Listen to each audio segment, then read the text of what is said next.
सत्तेशिवाय पक्ष टिकू शकत नाही. राजकीय परिस्थितीमुळे शिवसेनेमध्ये जाण्याचा निर्णय. शिवसेनेमध्ये प्रवेश केल्यानंतर बच्चू कडूंचं वक्तव्य प्रहारच्या नावावर निवडून येत नाही ही कार्यकर्त्यांची भावना. कडूंचं भाष्य. भंडाऱ्यामध्ये नाना पटोलेंवर पैशांचा वर्षाव. साकोलीमधील कार्यक्रमात कार्यकर्त्यांचा अतिउत्साह चर्चेत. Video viral. नाशिक टीसीएस प्रकरणामध्ये पीडितांना गुंगीचं औषध दिल्याचा संशय. लैंगिक शोषण करण्यासाठी पीडितांना नशेचा पदार्थ दिल्याचा आरोप. अधिक तपास सुरू. महाराष्ट्राच्या प्रशासकीय तिजोरीला 32,000 कोटींची गळती. मार्च 2023 बाबत कॅगचा अहवाल समोर. कर थकवणाऱ्यांवर आरटीओ मेहरबान का? कॅगचा सवाल.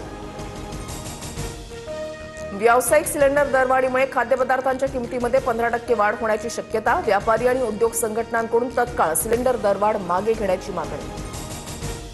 बीडमध्ये 2 दिवसांपासून अनेक पेट्रोल पंप बंद. परळीमध्ये पेट्रोल पंपावर इंधन भरण्यासाठी वाहनांच्या रांगा. तर हिंगोलीतही डिझेल घेण्यासाठी बॅरल घेऊन पंपावर मोठी गर्दी. डिझेल संपल्याच्या अफवेनं नागरिकांची धावपळ. मिसिंग लिंक सुरू झाल्यानंतर पहिल्यांदाच नियंत्रण कक्ष शांत. मुंबई पुणे एक्सप्रेसवेवरील कोंडी आणि अपघाताबाबत नियंत्रण कक्षाला एकही फोन नाही.